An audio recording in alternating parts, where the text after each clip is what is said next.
YouTube. Today in the Naughty Librarian, I'm bringing you a little book haul. I'm still doing my pile method where I pile up all the new books I get until the pile gets big enough where I'm like, yikes, I need to put those away. So here I am filming a book haul so these can get cleaned up. Look at me being efficient. All right, I got a bunch to go through. I've kind of divvied them up into categories as best I could. So why don't we just get started? Let's get started here with our biggest category, which is romance, and I got, oh boy, 5 of them. Subcategory in romance are books that were sent to me by the publisher, and I have 2 of those. So first, I have Wildlife by Opal Way, and this one sounds like such a great concept for a rom-com. It's very much forced proximity. I would think maybe antagonist to lovers. I don't really think they're enemies. First, you have Zoe. She's a scientist, and she is trying to find a cure for this specific cancer that almost took her sister's life. So she's doing that, and then I guess a tissue sample ends up leaving with a visitor to the lab somehow. I don't know how they would get it, but that brings us to our romantic lead, Davy. Now, Davy, he's kind of got a sketchy past, but what he's doing to make up for that is having his own animal and plant sanctuary where he can just hide out and be a hermit with his animals and his plants. You know, he's doing his own thing. Somehow Davy has this tissue sample. Zoe shows up at his house and she's like, I need this. And he's doing something. I don't know. They end up spending a week at the sanctuary together. And then, romance blooms from there. So I'm expecting zany animal hijinks. Maybe even there's only one bed. I don't know, but it's given those vibes. I think this is going to be really fun. I'm excited to read it. Next category is books that were gifts, and I have 2 of them. So JK about this one being sent to me by the publisher, it wasn't. It was sent to me by my friend Bethany for Christmas. So I have Behind the Scenes, and it's by Kirelia Stets Waters, I believe. I think that's how you pronounce their name. I might be butchering it, so I apologize. So this one is a FF romance, and you have a business consultant, Rose, and aspiring filmmaker, Ash, in this one. And Rose, she wants to play with her dogs and live her life comfy style, and she feels kind of something's missing. And then enter Ash. I think she kind of blows in a whirlwind here. Ash had a rough breakup, and it kind of ruined her film career, and she needs Rose's business expertise to help her get her film financed, and also, sparks fly between them. If only they can, hold back their attraction to each other for business purposes. But guess what? I don't think they're going to hold back their attraction to each other. So I'm quite into this one. I think it's really cute. I mean, I'm in LA, so I know a fair amount about aspiring filmmakers. And also, there's pugs, so it's going to be really adorable. And I'm excited to read this one. For my birthday, Alicia, aka Birdie in the Books. If you're on YouTube and you haven't checked out her channel, go ahead and check that out. She was kind enough to send me this book, To Catch a Raven by Beverly Jenkins. And this one looks incredible. I mean, it's Dame Beverly Jenkins. I don't think she's been made a dame, but to me she is, so I'm just gonna start that campaign right here. Dame Beverly Jenkins. And this one, it has a national treasure kind of vibe going on here. Obviously historical romance, but you have Raven, right? She's kind of a grifter, but somehow she gets roped into having to help the US government. And then you have her partner Braxton, and both her and Braxton are undercover at this former, Confederate official's house because they suspect him of stealing the Declaration of Independence. Not shitting you, everybody. Which is the kind of romance I've been wanting almost. If someone knows about Sexy National Treasure, an adaptation or based on or vibes of, I want that so bad.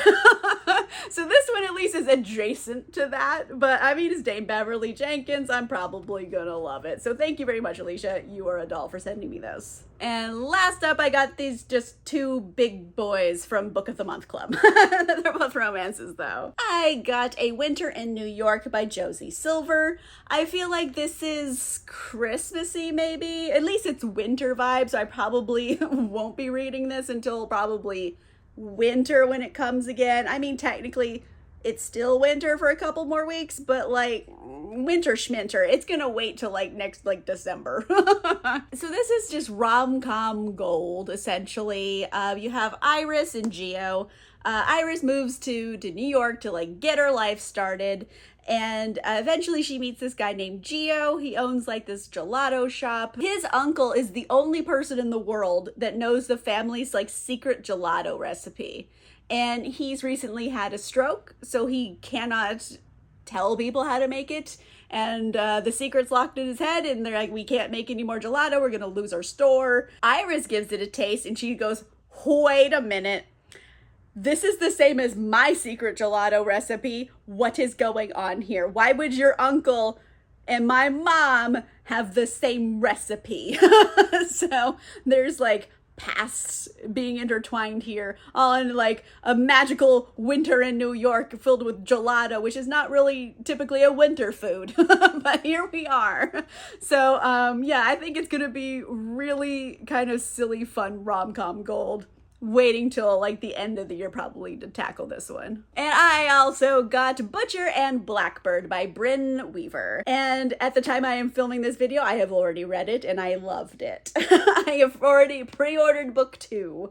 So basic gist here is that both of our romantic leads, Sloane and Rowan, are both serial killers. But to preface that a little bit more, they're not like evil serial killers. They're more like Dexter, where they're serial killing other serial killers, people who are even worse than them. So that being said, it doesn't change the fact that there's still a lot of gruesome murder and violence in this, because, you know, serial killers.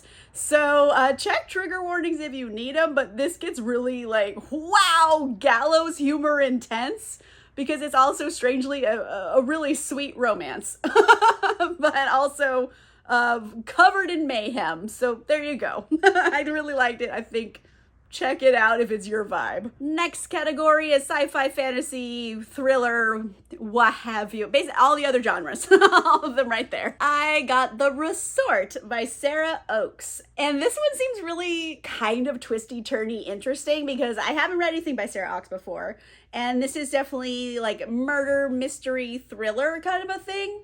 But also I think it's going to be a closed circle one, because they are on like an island. A lot of people who live in this island have gone there specifically to like leave their past behind. And eventually, someone ends up dead. It's going to bring the police, and like maybe past secrets are going to get out and stuff. And who would have done this? We got to figure it out.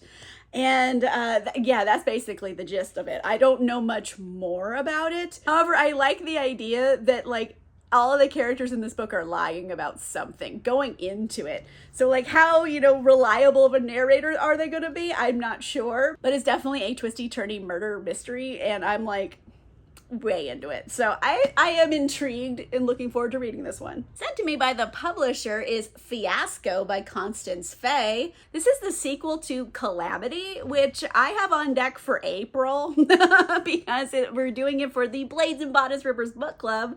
So I didn't ask for this one, they just sent it to me. So now I already have book 2. If I end up really liking Calamity, come over here and read book 2 right away. So that, thank you very much, Tor. I appreciate it. But the back blurb here is very not descriptive. It's kind of like bounty hunters in space a little bit, kind of a vibe. And she's bounty hunter.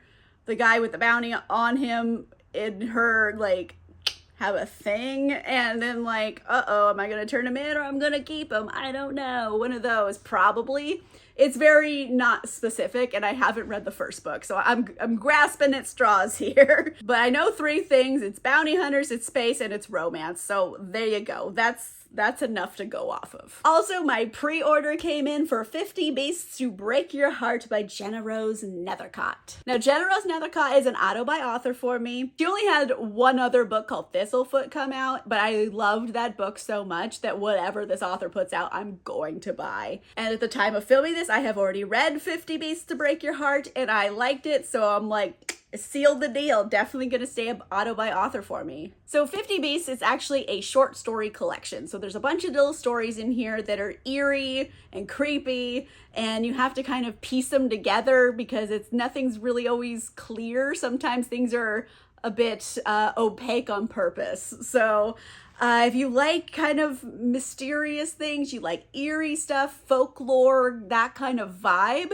you're gonna love this. Like any short story collection, some of the stories are better than others, but I liked it a lot. I thought it was pretty good, so there you go. Yet another gift, but this one was for my birthday, and this is also from Bethany. I got The Invocations by Crystal Sutherland. I have been seeing this cover over and over again, and it is stunning. I'm obsessed with this cover. And I have read Crystal Sutherland's previous book, House of Hollow, and I also very much like that one. It's kind of like a changeling story. So again, eerie, mysterious, creepy, all that kind of stuff. And then you come over here and I'm like, oh, it's gonna give me all those same vibes. I'm loving it. So this is kind of witchy, I would say. You have these 3 young women, and there's like, you know, scary, witchy kind of vibes going on. And in the end, they all have to team up because a serial killer is after one of these women's clients, and the other 2 are clients of hers. So they all have to team up.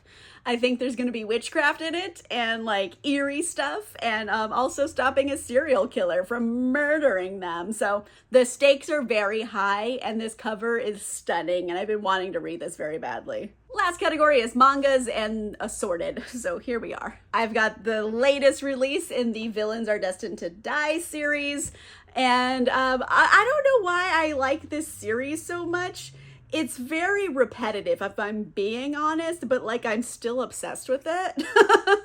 But basically here, what we have going on is this girl, she gets sucked into her video game, and she was playing it on hard mode when she got sucked in, and now she has to play the game as the villain. And the problem is the villain gets killed a lot in the game. So she's like, how do I not get murdered today?